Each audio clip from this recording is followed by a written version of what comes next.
Future Warrior, the Mars Campaign. Chapter 16. From a bunker deep within the mountain range, the Red Legion commander of the Hellas Theater Defense watched his tactical display screen light up as the first wave of UEDF attacks rolled in on his carefully prepared defenses. He had once been second in command of the Martian Corps and a 30-year UEDF veteran. Then he learned the great lie, how the people of Mars have been denied their birthright. And he turned his back everything he had been taught to believe. An oath built on a lie is no oath at all, he thought as he watched the waves of attackers begin to falter. He took a slow, deep breath. Everything was going to plan. Even minutes into the UEDF assault, he could see that they would never break through before the beacon was activated. Eventually, he knew his forces would be destroyed. It was only a matter of time now. But the leadership and thousands of followers were well hidden across Mars and other secret off-world Red Legion facilities. They would remain hidden until the lie was revealed. They would be the spark that would lead humanity to its true destiny, as it should have been, before it was stolen and buried by the hypocrites that denied the truth and clouded it with lies. He sighed inwardly. He would not live at sea that glorious day, but it was a necessary sacrifice. He had lived a soldier's life, and the thought of death didn't bring fear, but instead a sense of release. His adjutant handed him an initial losses report from the front. He was a good man, the commander thought, loyal to the inevitable end, unlike the man before him. He had watched him burned alive for refusing to swear loyalty to the true government of Mars and disown his oath to the UEDF. He hadn't felt anything as he had watched the man he had known and worked with for 2 years die. The man's screams showed his weakness, and his refusal his foolishness. There could be no bystanders in the fight for survival, and there were no versions of the truth. Those who denied the true history would be forever lost to it. He turned his thoughts back to the display. 3 corps. He had the best defensive ground in all of Mars at his disposal, and they were hitting him with 3 corps. It was perfect. At this rate, they wouldn't break through for days. He felt a sudden niggling of doubt, but brushed it off. He had considered all the possibilities, planned to well for any eventualities. All would go to plan, his plan. Reports of raids and airstrikes were beginning to come in from all sectors. But he had expected that, and losses so far had been light, with large numbers of the attacking raiders and planes killed and shot down. Spatial reconnaissance showed no indication that any major attacks were likely in any area other than to his main defensive front lines. All the intelligence showed was the usual troop and supply ship convoys that had been transiting for weeks, departing every 5 hours or so like clockwork. No, he thought, the end result was now certain. They would have the time they needed. He did not fear death, but he didn't want to make it easy for them either. He would die, but not before tens of thousands of others had. Until the UEDF broke into his bunker, he would command his forces as best he could. Then he would look to his sidearm. He hadn't fired a weapon at a real enemy in years, but the old reflexes died hard. Stalker was woken not by the jolting turbulence as the HTT scooted along at nap of the earth in the darkness of the early Martian morning, but instead by Kalen's hand on his shoulder. Eyes up, Stalker. We're in bandit country. Stalker sat up, wondering how long he had been asleep, Kalen moving on to wake a few of the others who were also dozing. Sleep was precious, and you got it whenever you could. Stalker wondered how long to target, and, as if reading his mind opposite D, held up 2 fingers, 2 hours to target. At 1 hour to target, Stalker plugged into the HTT's situational awareness vision system. It was still dark, but behind them on the horizon, there was now a faint glow. Sunrise was coming. Stalker looked around at the other members of his team. All were awake, and some were triple-checking their equipment, while others were busily engaged in hushed conversations. Pierce was next to him, and Stalker had to admit he had grown quite fond of the man. He was an excellent soldier, and after a week of working together, Stalker thought he seemed almost human. Stalker focused again on the image in his HUD, and for a moment saw one of the 8 escorting Predator gunships as it accelerated past the HTT. There were 12 HTTs in the formation, each carrying a 50-man strike team. One of the teams would remain at the platform and secure it, while 3 teams would set up blocking positions in the tunnel systems to prevent counterattacks. The remaining 8 teams, including Stalkers, would secure or destroy the key objectives, designated Sierra 1 through 8. The sun was now cresting the horizon, and they were 15 minutes out from the platform, the idle chatter gone, replaced by a tense silence. Far above, in orbit, a supply convoy split in half, the real convoy proceeding on while the Raptor's transports went to full power to quickly get into drop position. At 10 minutes out half, the gunships pushed forward to suppress any threats, while the remaining 4 stayed in a close protective box around the HTTs. In the Red Legion command bunker, a console operator noticed that one of the regular UEDF supply convoys had strayed off course. But that wasn't entirely unusual, and his senior tech was busy with the ongoing assault, so he just recorded it in his activity log, deciding to keep an eye on it. In the planes below, another console operator was on duty, this one inside a Scylla SP-SAM. It had been a boring few weeks, and now that the big offensive had been unleashed here, he was stuck far from the fighting, providing perimeter defense for a supply base. He looked at his console. There it was again, an intermittent reflection to the south. It seemed closer this time. Another glitch? The passive radar set on the Scylla had been playing up for a few days, recording reflections that weren't there. The operator frowned. Just to be safe, he decided to energize the main radar for a moment to have a look. Aboard the lead Predator, code named Demon 15, the Scylla's main radar flashed up instantly on the gunner's threat display. It was dangerously close and right in the path of the strike group.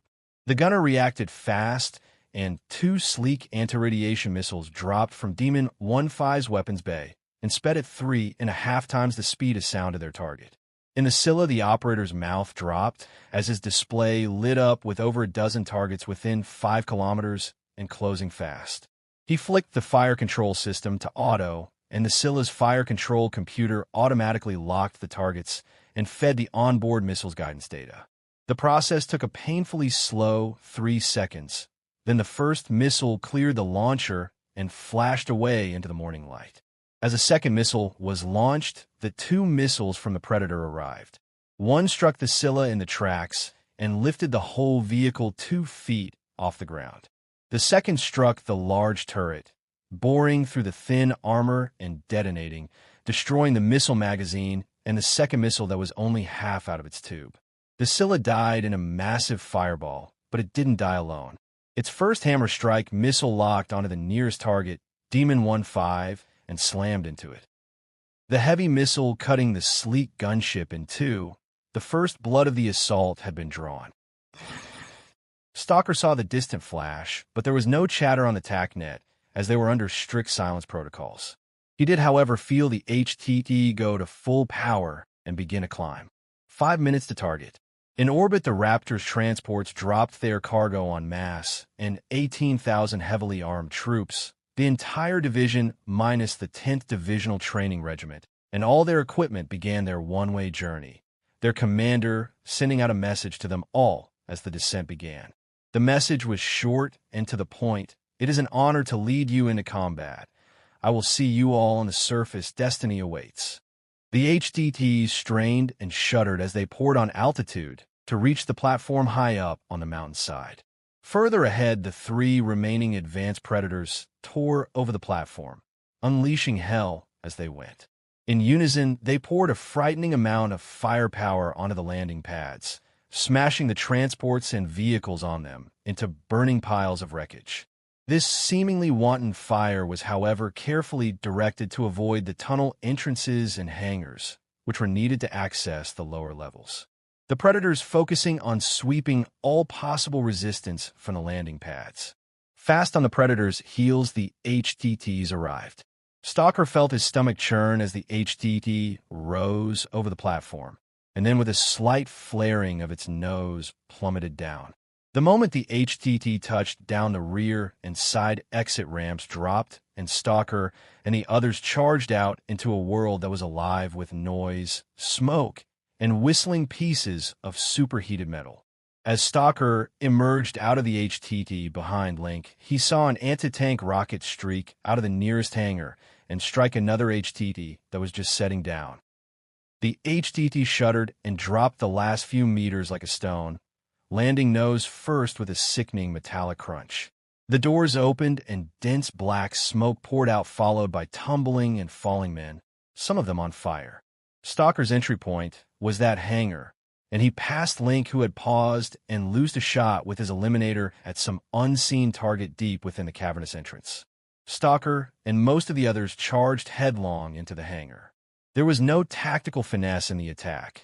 It was an assault pure and simple, overwhelming the enemy with a combination of surprise, speed, and superior firepower. Link, a Philistine scout sniper, and some of the Pathfinders were providing cover fire for the assaulting team. Stalker ran straight into the hangar and slid to a halt behind a large palletized container, the air over his head whipped by a torrent of bullets. The Reds inside the hangar had recovered from the shock of the initial assault and were now firing back furiously. Their fire, however, was largely uncoordinated and ineffective due to the morning glare that was pouring into the hangar.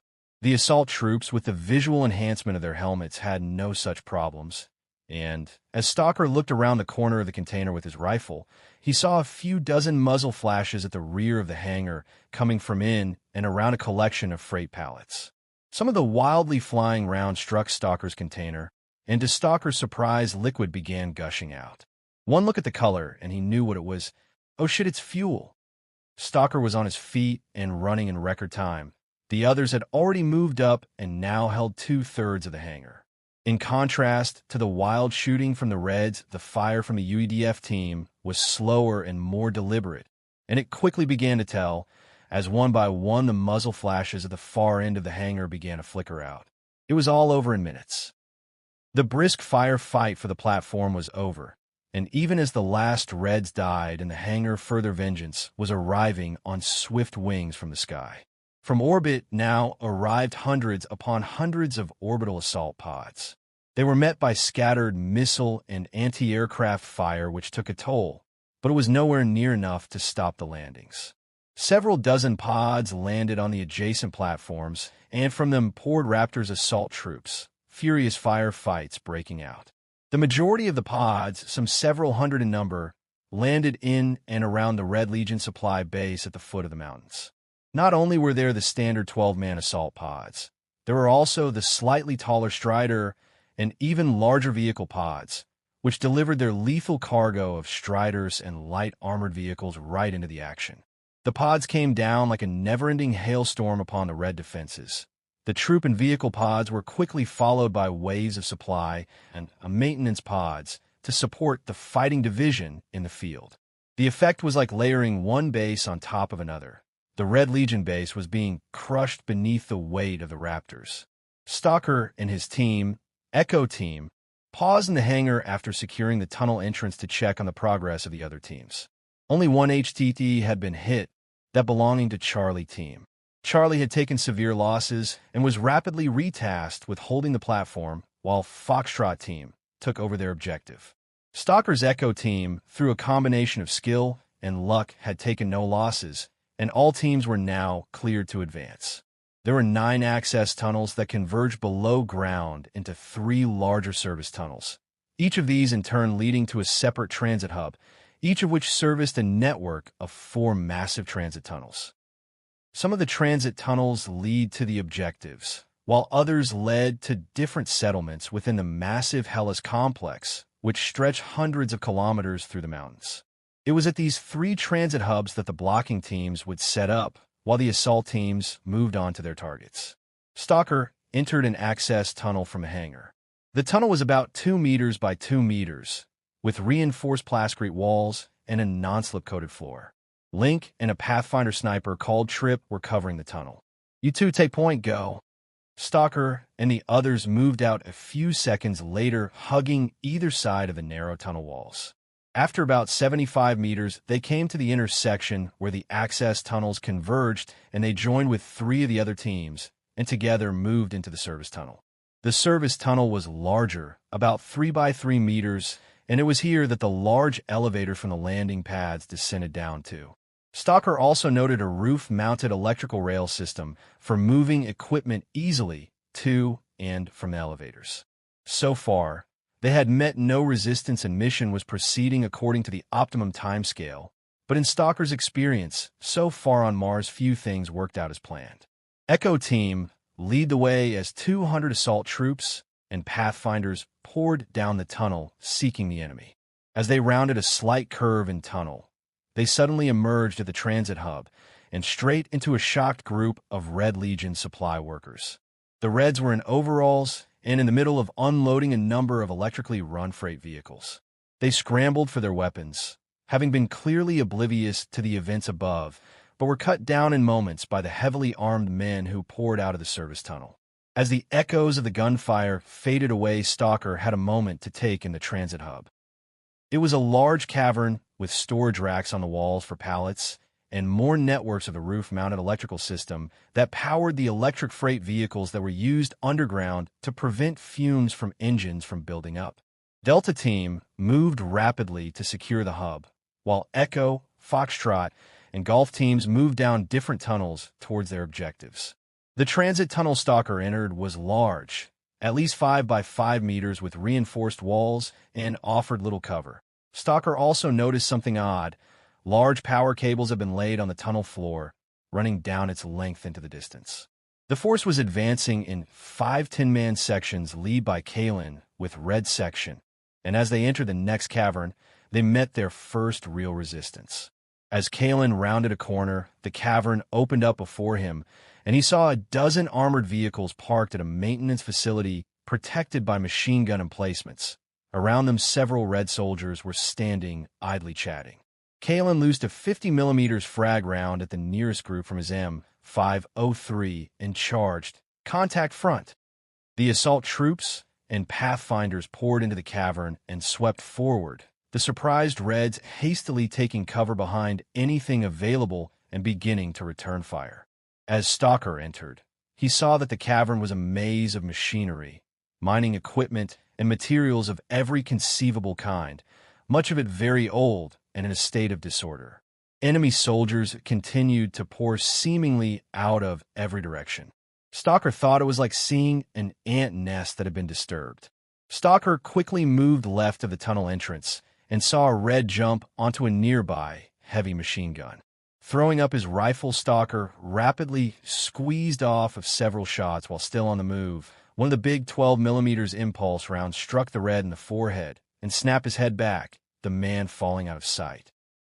On the right, Kalen with Red Section poured grenades, impulse fire, and slap anti-tank rockets into the parked vehicles, turning them into smoking wrecks. The fires and grenades quickly filled the cavern with dust and smoke, and visibility with the naked eye dropped to only meters. The haze was blinding, but was no problem for the assault troops and Pathfinders as they were wearing EEA. Their vision enhancement systems seeing through the dust and smoke. Kalen's bellowing voice came over the comm net. Red Section flank right, white section base of fire, yellow and green push the center, blue section flank left. As lead team, Kalen had assumed tactical command, and after training with the formidable barbarian, that was something Stalker had no problem with. Blue team on me. You're not getting paid by the hour. Stalker led the way, and using a drill rig as cover, they moved left trying to flank the Reds. As he rounded a corner of a large crate, Stalker walked straight into a running enemy soldier. The man held a compact P240 submachine gun, SMG, and managed to get off a burst as Stalker crashed into him, ramming his impulse rifle into the Red's face, blood spraying from his shattered nose. Stalker felt like he'd taken a sledgehammer to the chest and gasped for air. A check of his suit integrity indicators showed green, indicating the rounds hadn't penetrated, and once again Stalker was thankful for the protection of his EEA. As the Red fell, Stalker brought his rifle to bear and squeezed off a couple of shots into the man's face. The 12mm rounds pierced through one eye and a cheek.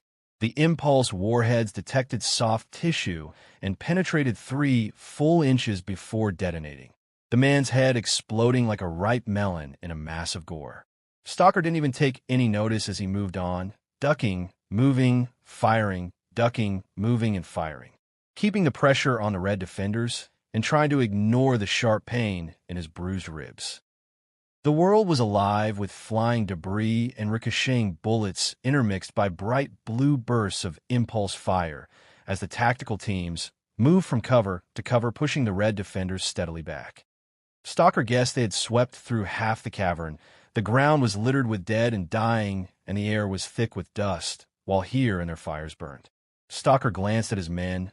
2 were down, one of them certainly dead, the other bleeding from an arm wound.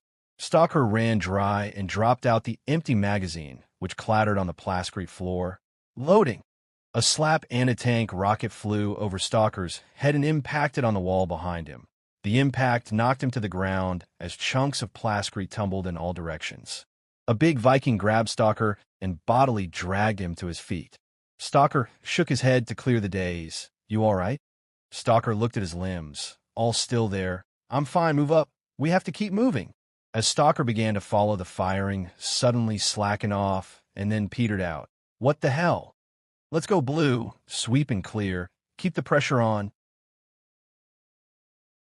The Red Legion commander thumped his fists on the desk in frustration. Cups, papers, and files sent sprawling by the impact. How the hell did this happen? An enemy division, 1 to 10 no less, in the rear. Now, there were reports of enemy troops in the tunnel network. There was only one thing they could be after, the beacon. He had already dispatched everything he had to spare to the area of the breach overland, and, through the connecting tunnel systems, the intruders wouldn't last long against the deluge that was coming their way. He picked up the secure hardline to the beacon facility. How long until it's operational? "It will be ready within the hour, General." "That's not fast enough. Enemy forces are in the tunnels. They could punch through to you at any time. You must activate the beacon now." "We will double our efforts, General, and we'll set up what defenses we can. Don't fail me." He cut the connection. The anger rose in him. He knew they weren't prepared for the attack and didn't have the forces to provide an adequate defense.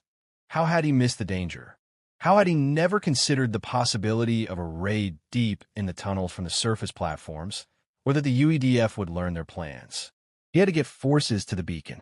He took a slow, deliberate breath, letting his mind refocus. Clarity in such a situation was vital and could make the difference between success or failure.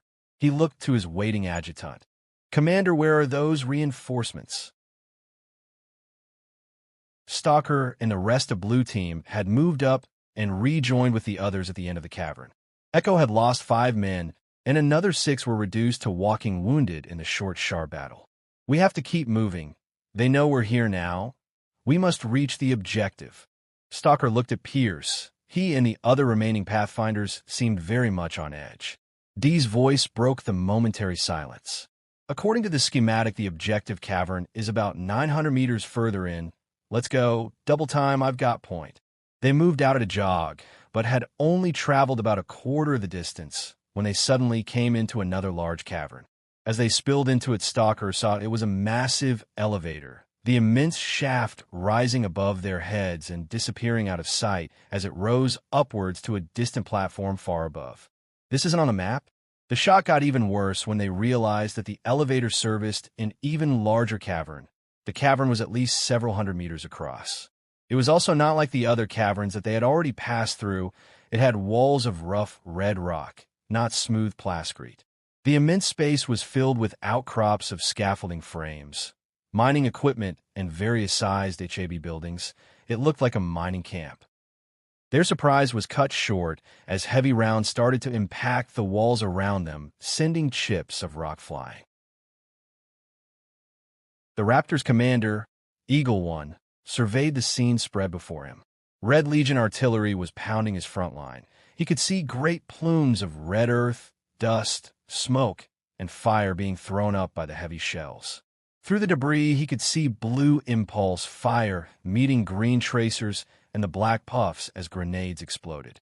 Here and their vehicles burned furiously, adding to the hellish scene.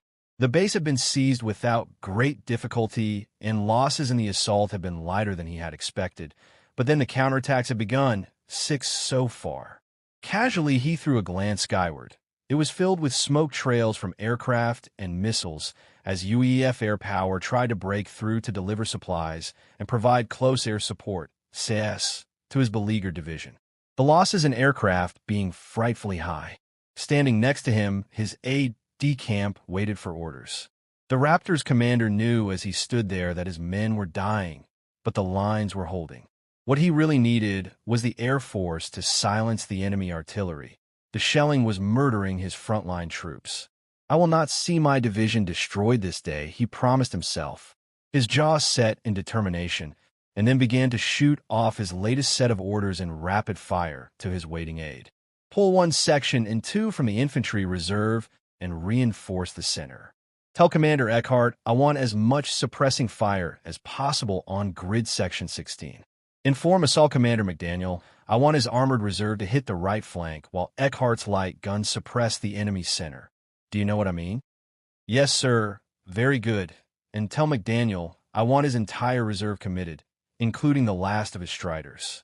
"It will be done, General." The transit hub had been quiet since Delta Team had secured it, and they had spent the time building makeshift barricades out of supply crates and moved mining equipment into the tunnel to limit its width. Behind the barricades, the 50 armored warriors waited patiently in perfect silence, watching the tunnel ahead of them. The silence was broken by a low-pitched beeping. The early warning motion sensors had been tripped. Something was coming down tunnel. From the tunnel began to issue a rising clattering noise and the roar of engines. Safeties were disengaged. Around the corner of the tunnel came a column of Warthog APCs and Ironhide IFVs, flanked by well-equipped infantry. As they reached the mining equipment blocking the tunnel, squads of infantry began to advance, and an officer jumped down from the lead Warthog and started gesturing to the troops. It was at that moment that his face disintegrated with a puff of red mist. As the officer's body fell, the Pathfinder sniper took down the platoon sergeant as he opened his mouth to shout an order. At that same moment, 2 slap rockets slammed into the lead Warthog, and the tunnel erupted. Stalker and the rest of Echo Team were pinned down around a series of rough, rocky outcrops rising out of the cavern floor. Somewhere deeper in the cavern was at least one sniper and an autocannon. Stalker heard a call from over the comm net from Kalen for multispectral smoke, and then a Fire Force advance. Clearly, he had had enough of this stubborn resistance. A Fire Force advance meant sweeping rapidly forward in a staggered line and engaging any enemy encountered without stopping. The tactic was developed for low-visibility jungle and bush warfare. The name used by the assault divisions, Fire Force, dating back hundreds of years into Earth's troubled history, to Rhodesian counter-insurgency combat tactics in Africa. Rhodesian forces using speed and mobility to pin down and eliminate terrorist groups, as well as conducting daring raids on terrorist camps at night. Eliminating the enemy through a lethal combination of skill, surprise, firepower, and rapid movement. Stalker grabbed a smoke grenade and checked its settings to make sure that it was set to multispectral rather than the standard colored marking smoke. Standard UEDF issue smoke grenades being adjustable to either multispectral or colored marking smoke, depending what the operator wanted to use the smoke for, with 5 color settings available. As one, they threw their smoke grenades, sending over 40 of them scattering and spinning across the rough cave floor. The cave quickly filling with a dense cloud of multispectral smoke that would render IR vision devices useless. Kalen's voice came through Stalker's comm. "Echo on your feet. Fire Force, no mercy." Stalker jumped to his feet and raised his ASBR to his shoulder, and at the jog plunged into the blinding smoke, Kalen's order still ringing in his ears. Stalker couldn't see more than 2 meters in front of him. To his left there was a Pathfinder, and to his right an Immortal, but he could only just see them. Fortunately, they all showed up on his EEA's HUD as little dots, Stalker having switched its mode to the unit locator setting. Stalker could hear his own breath rasping loudly in his ears as he jogged, and his heart was racing. For Christ's sake, don't fall over anything. The first obstacle in Stalker's path turned out not to be a heavily armed enemy, but rather a large storage crate. Quickly moving around, its Stalker kept up the advance. Stalker ran into several more objects, but encountered no enemy. But to both the left and right he heard scattered bursts of gunfire, and at one point a stray tracer round lanced out of the smoke and passed close to his head. Stalker's advance came to an unexpected halt when he encountered a large HAB. Stalker couldn't leave it uncleared. Obstacle building. Stalker saw the formation of dots on his HUD halt. The Pathfinder and Immortal covered him, and with a swift kick on the door, Stalker crashed inside, rifle leading the way. Stalker charged into the room, but there was no one in sight. The HAB was instead filled with plexiglass display cases. Stalker swept the HAB, just to be sure, noting that the cases were filled with various odd-looking items, bits of wiring, metal, different colored rocks, disturbingly many of them bearing strange glyph-like symbols which looked very familiar. Stalker was about to turn and head back out the broken door when something caught his eye in the last row of cases. What the hell? The cases were full of bones and bone fragments, some still partly encased in rock. There is no terrestrial life on Mars. Why would someone bring fossils here? Damn funny place for a museum, Stalker thought. Stalker looked at the bones. He was no archaeologist, but he was an experienced hunter and could tell that they were off a large animal of some kind. Though not human, he had seen enough of those to be able to tell the difference. A label on the case said Subject S53. Stalker didn't have time for a biology lesson, and he exited the HAB through the inn door and stepped about out into the thinning smoke. All clear, advance. As Stalker moved off, he saw the staggered line of dots on his HUD begin to move with him. Visibility was improving, and Stalker could now see shapes looming out of the smoke. One of them seemed familiar. Then it moved, Stalker recognizing it immediately. It was a pintle-mounted autocannon. It fired at something to Stalker's left, a long burst of red tracers tearing through the haze. Stalker unclipped an electro flashbang, and in one movement set it to impact detonation and threw it flashbang out. His aim was true, and it hit the automated weapon squarely. In an instant, it fried the automated weapon's targeting computer and rendered it useless. Stalker emptied a dozen impulse rounds into it for good measure. They swept on, guns up as the smoke thinned still further, Stalker beginning to see friendlies extending on both sides in a scattered skirmish line. Ahead, a wall of rock rose to block their way. They had reached the end of the cavern. Stalker jogged up to D. How do we end up? 3 wounded. Nothing serious, you seeing this? Stalker looked at D confused. D pointed at the others who were covering a nearby tunnel entrance. Stalker peered past the others and stopped, his breath catching in his throat. What in God's name is this? The tunnel before him, stretching into the distance, was large and dead straight. That wasn't the strange part, however. The strange part was the walls. The walls were rippled like frozen water and, amazingly, were crystal clear, and through the clear walls could be seen rows of large skeletal figures. The figures were standing, 2 lines facing each other in the opposing walls, and they were tall at least 6 to 7 feet each. Stalker looked closer, disbelieving what he was seeing. The skeletons had long, elongated, oval-shaped skulls and jaws filled with rows of wicked-looking teeth, while the limbs were long and slender and ended in equally long fingers and claws. One thing was beyond all doubt. They weren't human. No one knew what to say. It was Pierce who spoke first. We don't have time for this. Let's go. We need to finish clearing these tunnels and take our objective. A burly Praetorian faced up to Pierce. What hell is going on, Pierce? Movement front. Stalker spun around and looked past the rows of strange skeletons. Even with his vision enhancement, he couldn't make out straight away what was coming down the tunnel, but it was coming fast. In a moment that seemed to freeze in time, Stalker recognized what it was. Coming up the tunnel at full speed was a mech. It was a squat, powerfully built, close combat type, and the effect of it coming up the dimly lit tunnel was like a giant metallic spider coming to snatch its prey. Incoming. Stalker opened up with his impulse rifle, his fire quickly joined by that of the others, the tunnel becoming filled with blue bolts of impulse fire. Next to him, Kalen loosed a slap anti-tank rocket. The rocket flew down the tunnel and impacted the mech's armored body, but didn't slow its progress. The mech shrugged off the hailstorm of impulse fire and kept coming at a blistering speed. Displaced, they began to fall back from the tunnel entrance, but it was too late. The mech burst through the ranks, sending men sprawling in all directions. As it boosted past, 2 small cylinders dropped from its sides and fell amongst the scattered soldiers. Stalker had been knocked several feet as the mech has burst through and was just getting to his feet when the electromagnetic pulse, EMP, charges detonated. There were two loud explosions, and in an instant, every unshielded electrical system in the area was rendered useless as circuits were overloaded and fused. Stalker was knocked back down by the EMP blasts and saw his HUD go dark as the EEA suit circuits were fried. Shit, Stalker cursed. He knew that EEA suits were shielded against EMP weapons, but not well enough to withstand such a powerful blast at such close range. The mech, however, had advanced shielding and was unaffected. It boosted slightly off the ground, pivoted in midair, and landed right in the middle of the scattered, confused troops.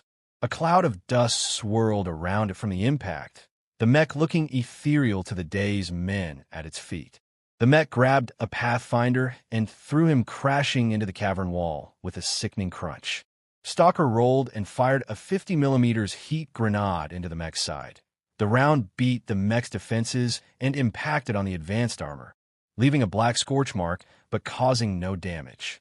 The mech pivoted and brought its laser sword down, cutting a slice in the rock floor where Stalker had been moments before as he had dived out the way.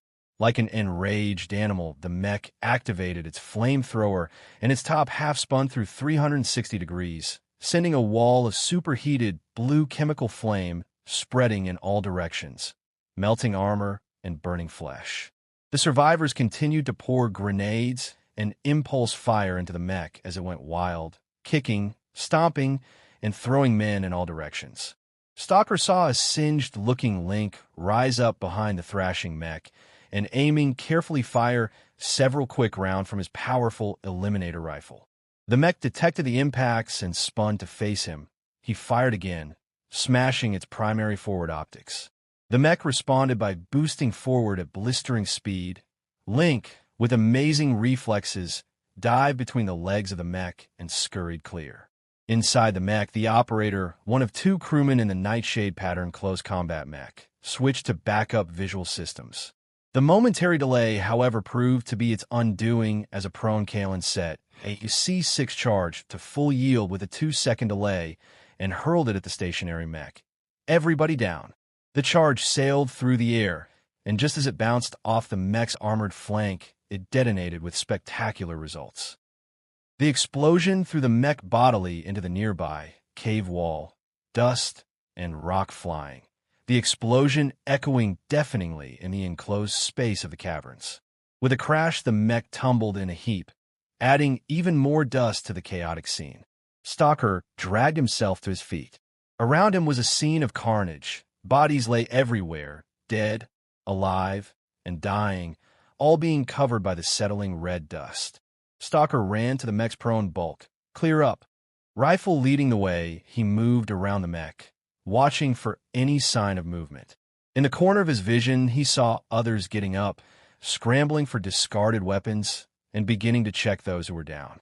Moving further around the mech, Stalker saw an access panel that had been half buckled open by the impact. Inside it was a mass of wiring and circuits.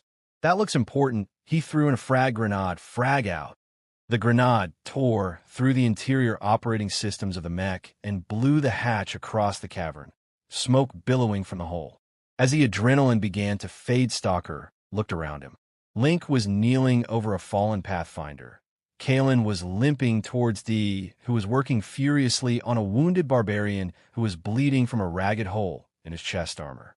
Two others were supporting each other, leaning on their rifles as they stood together, looking like statues in the mist as the dust in the cavern continued to rain down as it settled. Stalker began to move towards D around the mech's broken body. As he went, he checked two fallen soldiers, an immortal and a crusader. Both were dead. He noticed a third body, a Pathfinder who was covered in dust and half crushed under the mech. As he knelt down to check him, a hand shot out and grabbed his leg. It was Pierce. Medic, hang on, Pierce. Stalker had a quick look at him.